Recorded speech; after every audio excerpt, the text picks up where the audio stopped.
Na verdade, eu acho que a literatura faz parte da vida da sociedade e ela normalmente já faz parte da vida política de qualquer lugar que ela esteja presente, né?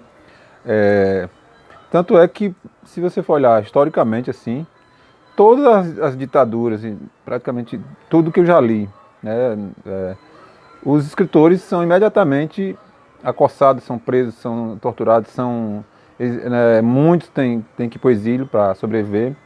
Eu pesquisei muito sobre ditaduras na América do Sul, no Cone Sul, e grandes escritores uruguaios, chilenos, argentinos, todos tiveram que sair porque eles, a literatura, o que eles dizem, tem uma repercussão na sociedade, né? Então, geralmente, tem uma postura muito de questionamento, né?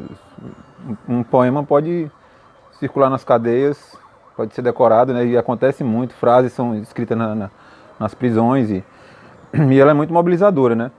Tanto é que nesse momento agora que a gente está vivendo no Brasil, num momento de extrema avanço de forças ligadas à herança militar, né, que tomaram o poder, primeiro com o golpe, né, em cima da Dilma e agora com essa eleição. Aí já está acontecendo um fenômeno muito forte também ligado à literatura, ela já está se mobilizando, né? Tanto é que já está surgindo coletivos de poetas, escritores publicando livros de resistência, né? Então, isso para mim é uma coisa muito presente, assim, é como se fosse até faz parte da literatura, o que é dito tem força política, né? Eu tenho tenho muitos livros que eu vou guardando, que eu não boto no sebo, né? Que tem um sebo aqui em Olinda. Aí eu estava dando uma olhada e aí, por exemplo, encontrei um jornalista, escritor que eu gosto muito, se chama Christopher Hitchens, que ele é inglês e também era inglês americano e viajava pelo mundo. E ele tinha uma característica que ele gostava de confusão. Onde tinha por exemplo, se no mundo de hoje tivesse, ele estava nesses países aí que está tendo rebelião, que está tendo confusão e tal, sabe? Ou revolução. Aí ele viajou muito pelo mundo.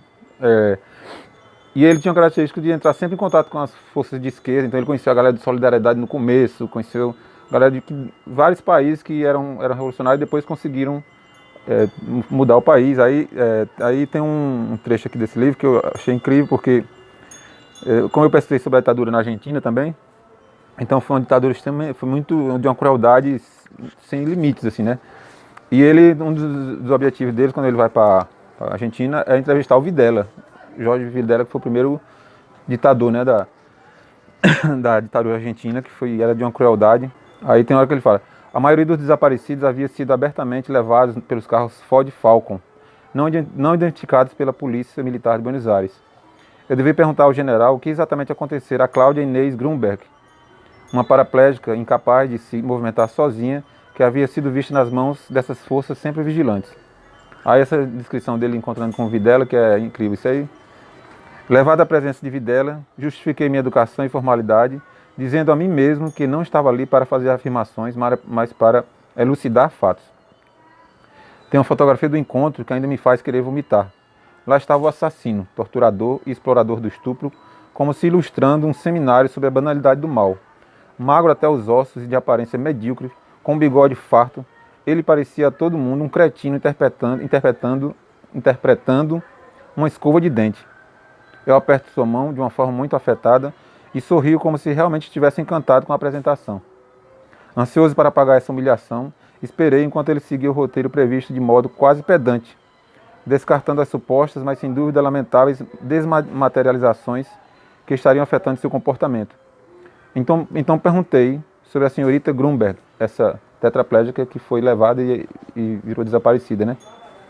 Ele respondeu que se o que eu dissera era verdade, então deveria lembrar que o terrorismo não é apenas matar com uma bomba, mas ativar ideias. Talvez por isso ela esteja detida.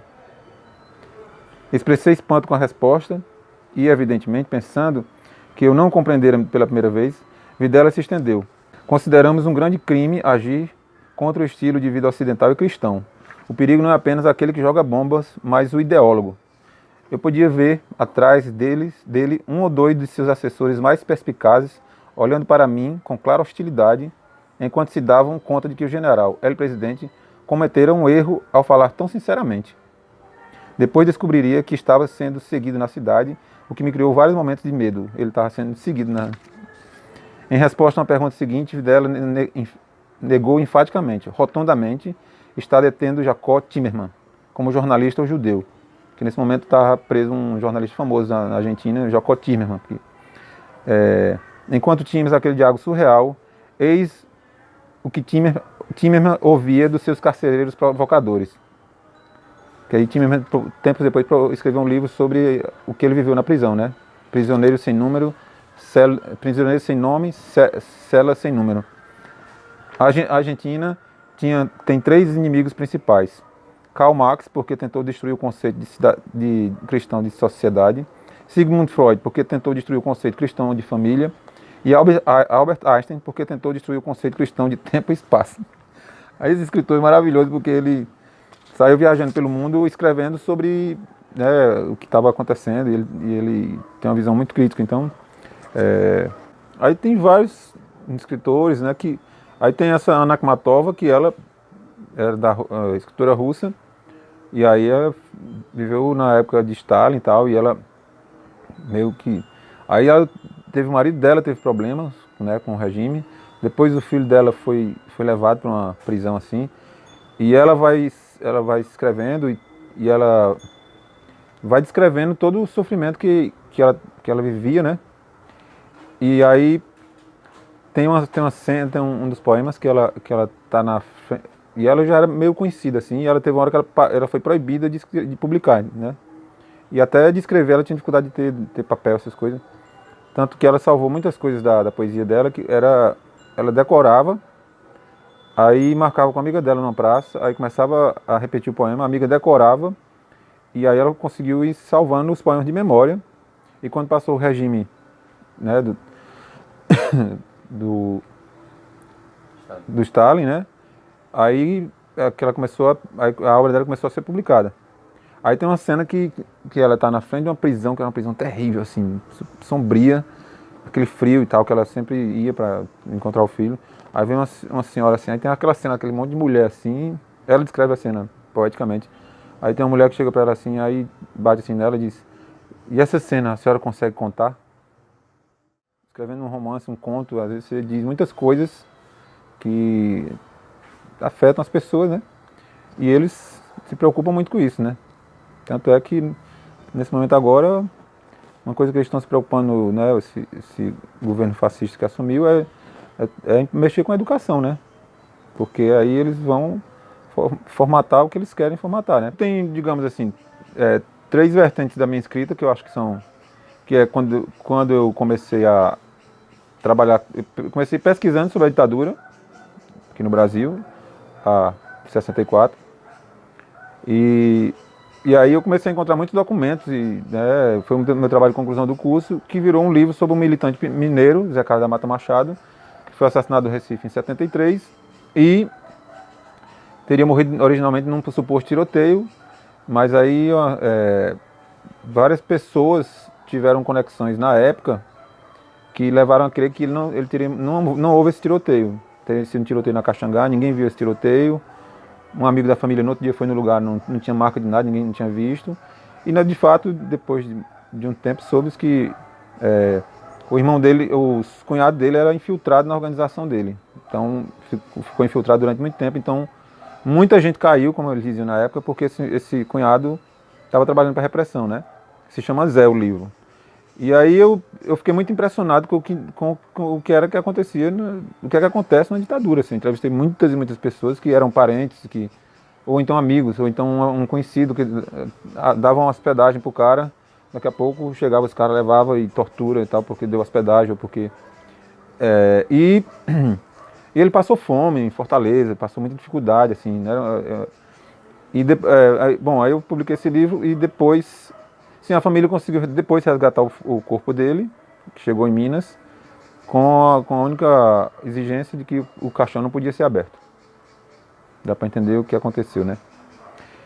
Aí depois, quando eu fui morar em São Paulo, aí eu fui trabalhar, eu fui fazer um mestrado que foi sobre o Clamor, uma organização de direitos humanos ligado a Chile, Uruguai e Argentina, que eles fizeram um trabalho muito importante de denúncia internacional, principalmente do sequestro dos bebês que eram filhos desaparecidos, né? Ou seja, quando na Argentina você um casal assim, com a mulher tivesse grávida, tivesse filho pequeno, quando eles entravam, eles levavam todo mundo, não importa se o cara só ele fosse militante, e não e eram ninguém tinha mais notícia, ninguém sabia onde estaria essa criança que ia nascer ou que era bebê.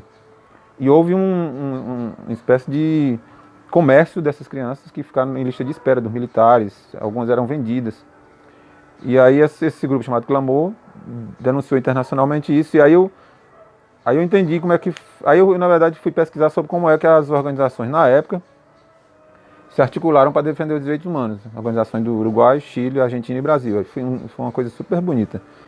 Aí tem uma parte minha que é de crônicas, que eu escrevo crônicas, e aí nas crônicas, mesmo por mais que ela pode ser divertida, pode ser mais séria e tal, mas sempre ela tem sempre tem uma postura política também em relação à sociedade, ao que a gente está vivendo, essas coisas assim, né? E na poesia, eu não sou de uma poesia, assim, como se diz assim, como se diz, panfletária, ou essa coisa mais, né, de denúncia, assim, mas, porque eu gosto de uma coisa mais sutil, assim, sabe? Mas aí tem um poema que eu gosto muito, que eu falo que é um poema que eu falo quando minha mãe, em 73, minha mãe e meu pai estavam meio ao milagre e aos mortos, né? Aí eu descrevo minha mãe como se ela fosse uma guerrilheira que tivesse outro nome, mas sobreviveu, assim. Então, essas coisas que, né?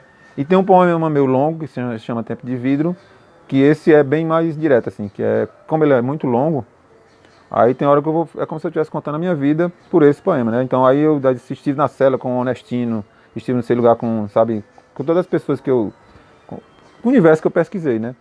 E aí eu acho que a poesia tem essa capacidade também de dizer de outras formas, assim, né? Bom, aí nesse livro agora que está sendo lançado, que é Dissenso, que é organizado por Fred Caju, aí eu estou participando com um poema que é um poema que é diferente, assim, se chama Os Saqueadores, que aí eu falo, foi escrito antes dos saqueadores assumirem, então é um poema bem, assim, um poema mais direto, assim, sabe? Falando que eles saqueiam tudo, que eles são incansáveis, enquanto não acabar tudo, eles querem tudo, né? E aí é um poema mais longo, assim, de 3 páginas, que entrou nesse livro, que é um poema bem diferente, assim, meu, assim, bem mais direto, assim, bem mais incisivo, inclusive, porque eu acho que o que está havendo no país é um saque mesmo, um saque em todos os setores que você possa imaginar. E tem muitos poetas que têm... E tem grandes poetas, na verdade, que têm muita facilidade também de expressar a indignação de uma forma mais direta, assim, que a pessoa chega a sentir um impacto, assim, né? E tem a poesia também das músicas, né? Tem, por exemplo, no período da ditadura, as músicas diziam muita coisa de uma forma poética, assim, e que tocava muitas pessoas, né? Então, tem a poesia da dança, a poesia do teatro, né? Sim, teve agora que eu vou me lembrando das coisas. Eu escrevi no final do ano passado... uma peça de teatro, né, que se chama Filhos da Época. Aí a peça é sobre a ditadura. Aí a peça começa com uma sessão da Comissão da Verdade, que eu estava presente, inclusive, e eu tinha entrevistado essa mulher fazia muitos anos para escrever o Zé, e o Zé Carlos da Mata Machado, ele foi morto no Recife, e ele estava junto com outro camarada, outro companheiro, chamado Honestino Guimarães, que também foi morto nesse contexto. E a família do Zé conseguiu resgatar o corpo e a família do Honestino não conseguiu localizar. Ele é desaparecido, o Honestino, né? E era a primeira vez que ela estava vindo no Recife desde que tinha acontecido tudo, porque ela é da Bahia. E o depoimento dela foi impressionante, assim.